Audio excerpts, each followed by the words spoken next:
Hey there, YouTube friends, and welcome back to Horticulture Geek today. Thank you so much for joining me.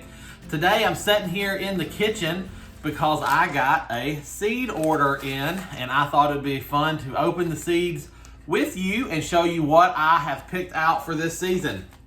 Now, any of you that have been following along with me here at Horticulture Geek for a while, you know that I don't order a whole lot of seeds because I am an urban gardener. I live in a very small lot. My house is on a very small lot. If you've seen my garden videos, you know I don't have a lot of space to work with. So I do not have room here for a greenhouse. There is physically nowhere to put a greenhouse. So that means all of the seeds that I start have to be started here in the house. And I don't have a lot of room here in the house either. So I typically start my seeds actually right behind me there on the sideboard in the eating area of the house, or on the sideboard in the formal dining room. So, and that works. And many of you I know face the same challenges, but because of that, I don't have a lot of space to start seeds. I will do some winter sowing, and we're going to talk about winter sowing here in just a second. We're actually going to put some seeds into winter sow outside in just a minute. But all that to preface the fact that the reason I don't go crazy and I don't order a whole bunch of seeds is because I don't have a lot of space for them. Starting seeds is a very involved process, and it takes a good amount of space as well as just your time. So let's look and see what I bought this year. I reserved seed buying for seeds I know that I can put directly in the ground and sow out in the garden, or things that I may not have access to at my local garden centers. So if you are a beginner gardener or a newer gardener, it is very easy to just spend hours upon hours on the seed sites. I get mine from Baker Creek, rareseeds.com. There's Johnny's Seeds. The list goes on and on. I'm not even going to try to name them all. But you can spend hours upon hours of seeing all these beautiful photographs of these awesome plants. And before you know it, you have a $500 shopping cart on some website, and you've got 300 different varieties of seeds coming to you. That's a lot. That's a lot of work. So I caution all new gardeners to not do that. You want to take it slow, because especially until you have grown seeds and have learned all it's going to take for you to grow seeds in your space. You may be a gardener like me, who I have just decided that growing the seeds for me is not where I'm going to focus my energy. It is better for me to start a few things in the house that I can't get elsewhere that I want to try. But it's far better for me to save all that time, save all that hassle, save all that work, and I'll just go buy the plants or the started seeds in 6-packs from my local garden centers or big box stores. So please keep that in mind. I don't want to encourage new gardeners to get on the websites and just start going nuts. Because, and I have done that before, and what happens when you get on the websites and start going nuts and ordering everything in sight, you end up with a seed collection. This is my seed collection. It's not the biggest seed collection out there. It's because I have whittled it down. I've given things away. I've planted things, but this is still an incredible amount of things. So we're gonna not worry about that. And we're gonna look at what I got new. So like I said, this is from Baker's Creek, rareseeds.com. All right. So what did I get this year? I got some carrots to try. Again, I can direct seed these into the garden. I don't pre-start them inside. So stuff like this, perfect. Order stuff like this if you are new to gardening. This is a free seed. Now, when you order from Baker Creek, as forever certain number of seed packs you buy, they throw in free seeds as well, just as a perk for shopping with them. And this is one of those. And so they sent me a Lavender Beauty Phlox.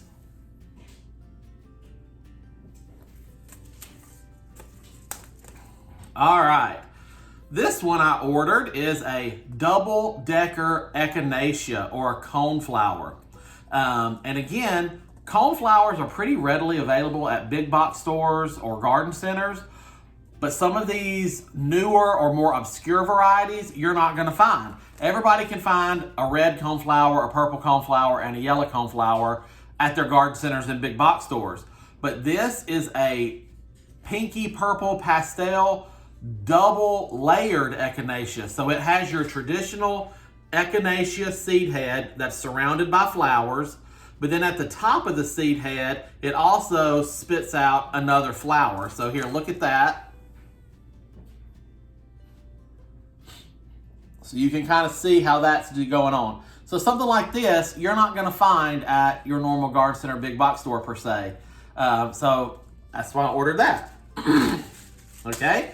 Next, I have zinnias. I love zinnias. Zinnias, again, are easy. They just plug right into the ground when your soil's warm enough. You don't have to pre-start them, and they give you a good show all season long. So I ordered several kinds of zinnias this year. This one is the Zenia Orange King. So a nice orange zinnia.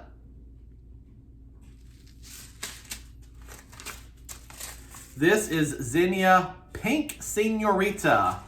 So that's a nice fun one.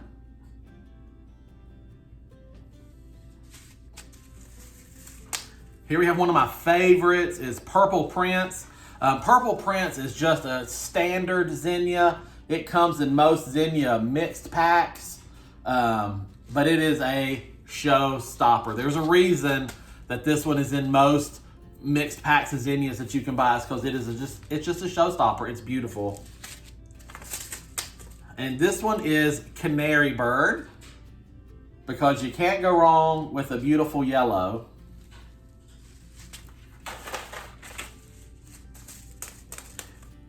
This one I saw on the website and just thought it looked fun, so I grabbed it. It's called Mazurkia. I'm not sure how to pronounce it, but look at that zinnia. Isn't that fun?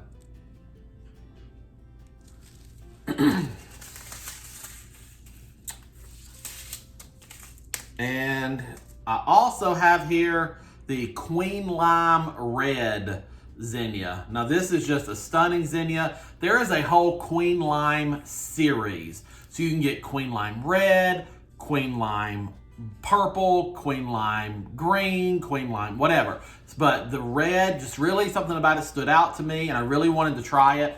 And so what it does is the petals at the center are more creamy, limey green, and then as they fan out, they get deeper in color. So like I said, this is the red. So you can see the exterior of those flower petals are red, and the centers are that limey, creamy green. So I thought that was fun. All right, 4 more things that I've ordered here. I ordered Blue Lake bush beans. I mean, these are a dime a dozen. You can pretty much get Blue Lake beans at any big box store, garden center, hardware store. But I was already ordering seeds from Baker Creek anyway. And the benefit of ordering a tried and true variety like this from a company like Baker's Creek is you know that you're getting your seeds from a good source. They've been tested to make sure that they have a good germination rate. So you're not going to get a bag full of duds that aren't going to germinate and grow for you, which can happen at big box stores sometimes, because you never know where some of that stuff is coming from. So there you go, Blue Lake bush, stuff like that's just easy to order, comes right to the house. I also decided to try a new turnip variety to me. I've seen this turnip variety out there before, so it's not new, but it's just new to me. I've never tried it, and that is the Hitta Benny Red. I'm probably massacring that name, but I just thought it was a fun, pretty looking little turnip. I love turnip greens, so thought we'd give that a shot. All right, the next thing that I ordered is a Blushing Susie Black-Eyed Susan vine. I love Black-Eyed Susan vines. You have seen me use Black-Eyed Susan vines before in many projects, but typically here for me, this is not true everywhere, because this all goes down to what your growers grow and supply to your garden centers. But typically for me here, I can get the traditional yellow Black-Eyed Susan, a white Black-Eyed Susan, and I have sometimes seen a red Black-Eyed Susan, a burgundy red, but typically it's the others. So this Black-Eyed Susan vine is a Blushing Susie. So it is a pinky deepening to a red mix that I thought was just really pretty and thought would be fun to just try. See if we can get these to grow and see what they do. And then the last thing that I got was 100% an indulgence. I've never tried to grow this before, but this is what happens when you get on the seed websites and you see something fun. I have heard about this plant for years, but I've just never grown it because it's a novelty plant. I got the seeds to try to grow a toothache plant. So it has these interesting flowers, and it's also kind of a home remedy type plant. So they say you truly can chew this plant to help relieve a toothache. I'm not sure about the science behind that or the validity of that. So I'm not here to promote the validity of a toothache plant, but I just thought it was neat and I thought it was interesting looking. So I grabbed the package of seeds to see what happens. So that's what I ordered this year from Baker Creek. And as you can see, that's a good amount of things that I ordered. But it's not a whole terrible lot. So hopefully you have found this section of this video useful. Especially, like I said, especially if you're a new gardener, don't let yourself jump the gun and go out and spend a whole bunch of money on seeds, because you have to have the supplies to grow those seeds. So from seedling trays to heat lamps or heating pads, grow lights, humidity domes, spray bottles. There's a lot of supplies that go into growing seeds. It can be done. And some gardeners absolutely 100% love and enjoy and look forward to that process every year. I personally tend to find the process cumbersome because I know many gardeners are like me. While I love gardening and I do this YouTube channel for gardening, and gardening is a huge part of my life, gardening is not my entire life. So I do have a 9-to-5 job. My wife has a 9-to-5 job. We are on staff at our church. Our kids have activities, soccer, basketball, dance, all that stuff. We like to take vacations periodically. So we are not the type of family that can be home without ever leaving to babysit a bunch of things. And sometimes if you go crazy with seed starting and have flat after flat after flat after flat of all these seeds, you're gonna have to make sure the lighting is adjusted, make sure the heating is adjusted, make sure your humidity domes are doing the right thing. You're gonna have to mist these seedlings and water these plants. And if something starts to go wrong, you've gotta be there to try to adjust. So it can become a very cumbersome process. Obviously, I still do it on a very small scale because there are some things, like I said, that I just want to do, but I am the type of gardener that I've decided I'm not going to overwhelm myself with seed starting. So if you are kind of feeling the same way I am, it is okay. You do not have to make gardening your life. Let gardening be an exclamation point in your life, a happy part of your life, but it does not have to become your whole life. So with all that said, you kind of see where I'm going, kind of my thought process here. And I hope that thought process is helpful to some of you, because I know sometimes us YouTube gardeners, and I've done this before too, we tend to get on there and film videos about, oh, do this to be successful and do this to be successful. And if you're somebody new starting out and you see all these people doing this, then you're going to think, okay, I've got to do this and I've got to do this and I've got to do this. And if you try to, it's going to become very overwhelming. Don't let yourself get overwhelmed. Don't let these projects become burdensome to you. Have fun with it and see what happens. Now, here's what we're going to do next is we're going to move on to winter sowing. And I know lots of gardeners have talked about winter sowing. Laura over at Garden Answer has been doing that for a few weeks now, showing her winter sowing. But winter sowing is a way for you to go ahead and sow seeds of your cold tolerant plants and perennials. You can't winter sow cold sensitive plants or non-perennials. So any of your annuals, any of that thing, you can't winter sow because just like their plants, their seeds will also die with cold. And we're going to be putting these seeds in the cold. So, but this is a great way for gardeners to start seeds with little fuss, very little maintenance, and get things going without having to babysit seed starting setups. So I'm going to take the camera and move outside to my work spot and show you the tools we're going to be using and the seeds we're going to be starting in our winter sowing. And we're just going to talk about winter sowing. So here we go. Okay, so here we are, and we are getting ready to do our winter sowing. So what you need for winter sowing is really simple. You need some sort of plastic jug or container to act as a miniature greenhouse. I am using milk jugs that have been washed out. I know Laura at Garden Answer uses water jugs, the exact same jugs, just that water came in because then they're ready to go. I'm using milk jugs because I don't buy bottled water in jugs like this. But I do buy milk in jugs like this. And all I have to do is put a little dish soap in there with some hot water, shake it all around, give it a good wash out, and this is perfectly clean, sterile, ready to go. Okay? So I've cleaned and sanitized my milk jug.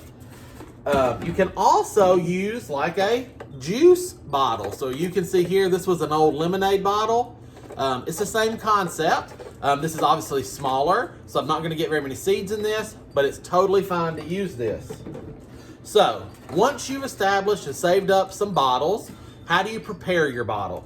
Well, the first things first is the caps are gone. You don't need the caps because we want this to have access to air, to let moisture come in and go out as needed. As humidity builds and condensation starts to occur, it needs to have an outlet. And then if rain, snow, whatever, we want some of that to get in here to water our plants as well, so that Mother Nature can do as much of the work as absolutely possible. Now, we've also got to provide drainage. Okay, because we don't want our soil to get soggy. Our plants won't grow in standing water. So all we're going to do is, I'm using a regular old kitchen knife. You can use a box cutter or a utility knife or whatever you have handy, but you don't have to go out and buy a special tool. Any sharp kitchen knife will do. Just be careful. Don't cut yourself. This is probably not something you want to let the small kids do if you let them help you garden. But here we go. We're just literally going to stab about 4 holes into the bottom of this jug, 1 in each of the corners, okay?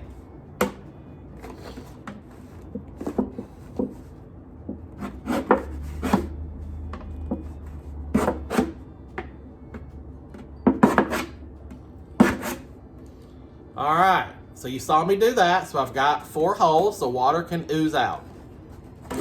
The next thing we're gonna do is cut our jug so that we can open it up and get access to it.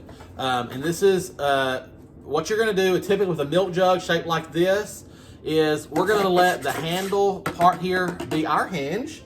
And I've got one here already cut, so you can see I cut all the way around, but did not cut through the hinge, so that now we have an opening like this. On a standard juice bottle like this, you just pick one of your four corners because you want a stronger piece of the plastic. So just pick one of your four corners, cut around, and now we have a hinge like that. Okay, so I'm gonna do that to this bottle right here. So I just inserted my knife right below the handle, and I'm just gonna work it around the jug.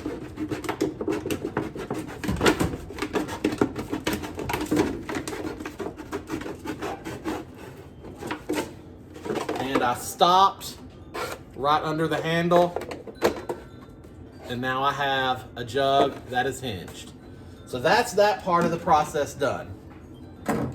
So now we're going to move on to filling our jugs with our soil.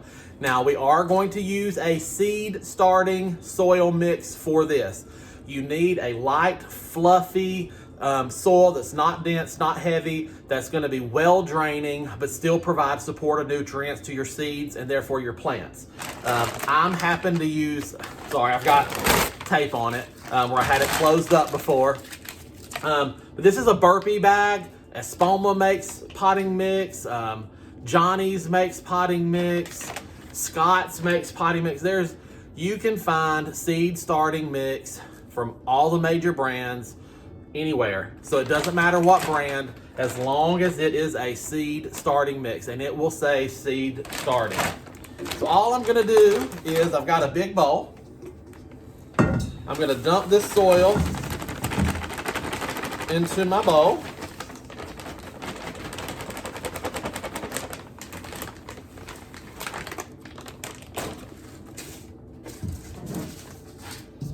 Okay, move that to where you can see it. So you can see I've just got my bowl full here. Now I am going to pre-moisten this soil. So I've got to add water to it because right now it's very dry. And since we're seed starting, if I was to just put this dry soil into my jugs, put my seeds where they need to be on top or in the soil, the second I add water to that, the seeds are going to wash and swirl around. The soil is going to, it's not going to work very well. And any gardener that has forgotten to pre-moisten their soil can tell you that it's not ideal. So you want to make sure that you remember to pre-moisten your soil. So to do that, it's very simple. I've got some water here, and I'm just going to add some water to it. Okay. Now then, I've just got to give this a stir. I'm looking for the soil to be nice and moist all the way throughout. And if I was to pick up a handful of that dirt and squeeze it, it would still hold its shape, but it would not wring water out. I'm not looking at it to be like wringing out a washcloth. It just needs to be nice and moist throughout and hold a shape.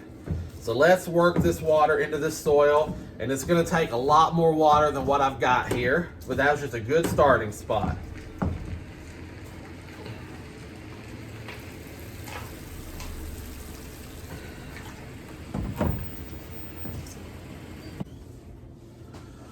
All right, so I think I've got this.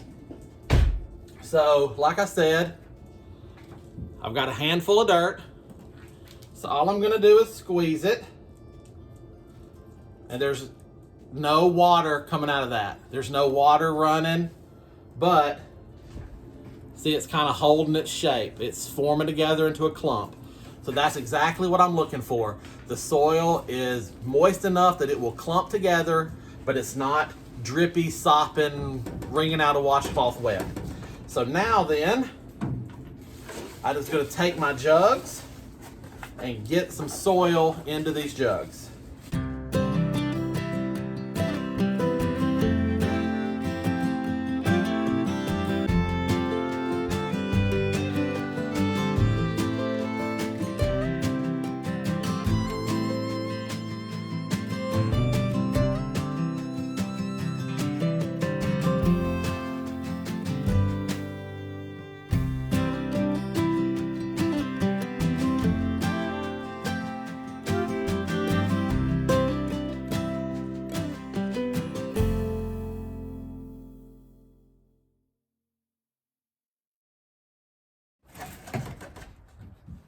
All right, so I've got the soil in here, and I've went through and I have very lightly and gently tamped the soil down just to smooth it out more than anything, because I'm not looking to compact that soil. I don't want all of the airspace in there to be gone.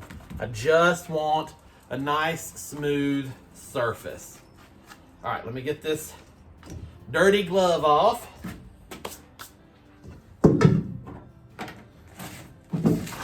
Get my jugs over here where you can see. All right, so I've got 4 jugs here, so I've got 4 things that I'm gonna be planting. So I am going to be pre-starting some Bells of Ireland. And what you wanna look for on a seed packet, if you're not sure if it's perennial or not. Like most everybody, I'm gonna be doing this Echinacea as well that I just got. So it's a perennial. Most everybody knows it's a perennial. But what you're going to look for is if you don't know if something is perennial or not. Now, Baker Creek does a really good job of this. Frost hardy, yes. So right there, if we can get that to focus. So it's telling us that this plant, this seed is frost hardy. So if it's frost hardy, that means I know that I can start it early when there's still a chance of frost, okay? So it's a perennial or it's frost hardy. It will tolerate the cold. So I've got, like I said, Bells of Ireland, the double-decker Echinacea, some lupin, and I'm gonna start some blue bonnet. So we'll see how this goes. I have very few blue bonnet seeds, so it's going in the little jug.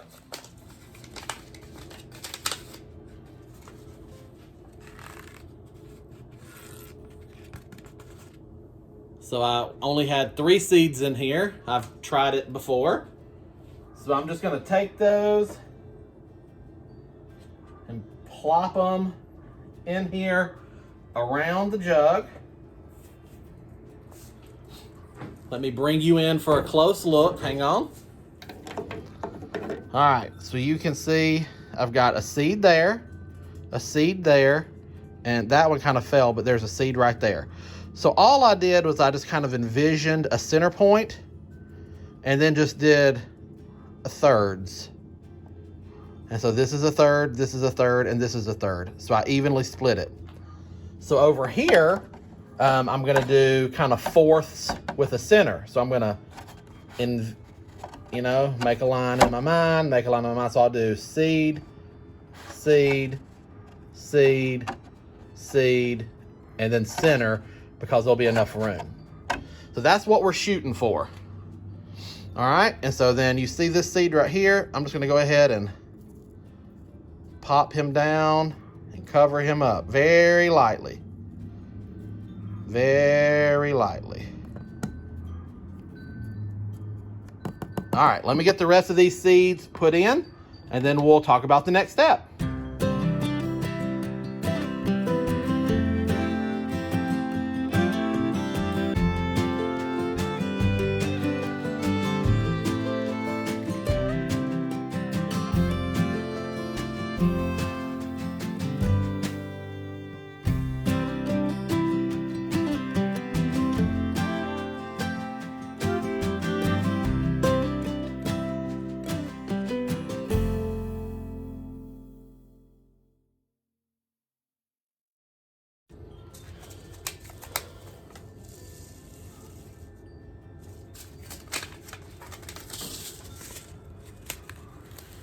These I wanted to point out.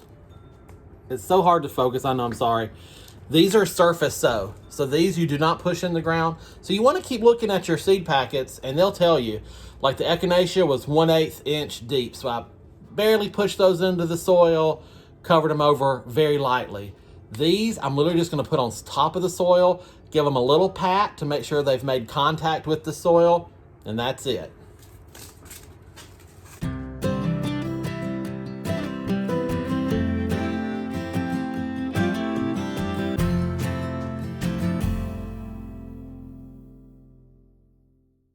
The next step is, even though we've pre-moistened our soil, we still want to give these seeds themselves another little drink just to make sure that the germination process can get started. So we use a spray bottle for that because we don't want to dislodge our seeds and move them around. So don't go pouring glasses of water or big watering cans in here. That's just gonna make a swirly mess. We want to just give them a nice mist so that the germination process, the water can get onto those seeds and the process can begin.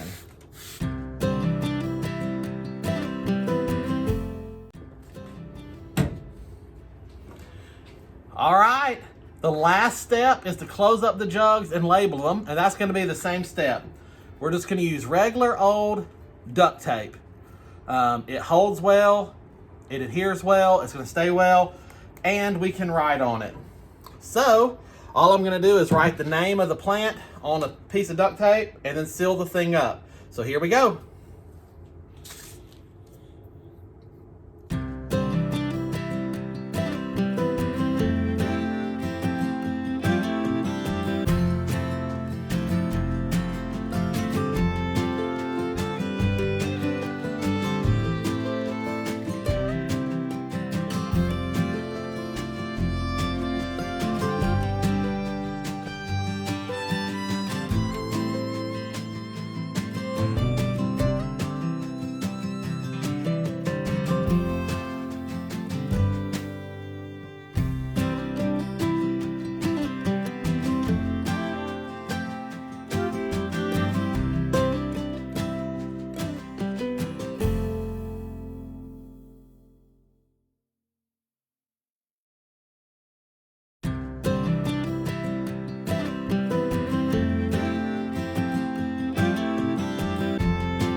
All right, once you have all of your jugs taped and labeled shut, then it's just time to put them out in the garden. And you want to put them in a spot where they can, moisture can get into the holes. So don't put them up under a porch or anything like that. But you do want to put them somewhere where they're a little bit protected. And so I am going to actually set mine down here inside this raised bed where I've got some other potted plants wintering over there with a little protection, but they're still open to the elements. So we're going to get these moved. All right, guys, I hope you have enjoyed this week's video. Hopefully it has shown you something or inspired you to do something.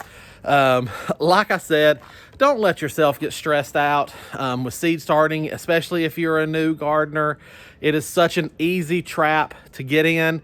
And if you spend a bunch of time and money and you don't know exactly what you're doing, you don't have it dialed in just right, and you kill a bunch of seed starts or your seeds don't germinate, it is wildly discouraging. And so just make sure that you start off slow, get your feet wet, and then when you're able and you figured out if you like growing seeds or not, then you can go all in and buy all the seeds and do all the things. But just to get started, I recommend going slow.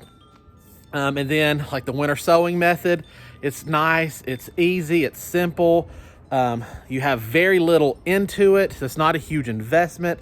It's not a huge investment in time. So even if something horrible goes wrong and these seeds don't for some reason germinate, or I don't get a good crop out of them, I'm still not out a whole lot. So just keep all these things in mind. I hope that you have enjoyed this video. You know, the garden is looking a little sad and bare right now, but we know that there's better days to come, and getting these preparations underway today for that new garden season, it feeds the soul. So I hope you guys are enjoying your gardens. I hope you guys are making your preparations for the 2022 growing season. There's still lots of good seeds out there. If you want to go shop, go get some. I know all the catalogs and plant orders are all coming out right now.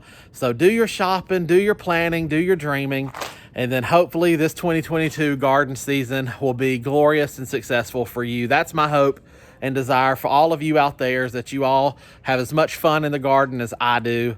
So I hope you've enjoyed this video. Give me a thumbs up if you did. Leave any questions or comments down below. And if you haven't subscribed to the channel yet, well, you know, we would love to have you here. Join us on the Horticulture Geek channel. Follow along on our journey. And we do have the Facebook page and the Instagram page as well. It's all Horticulture Geek, so we're easy to find. So until next time, from my garden to yours, I wish you all the best and happy gardening.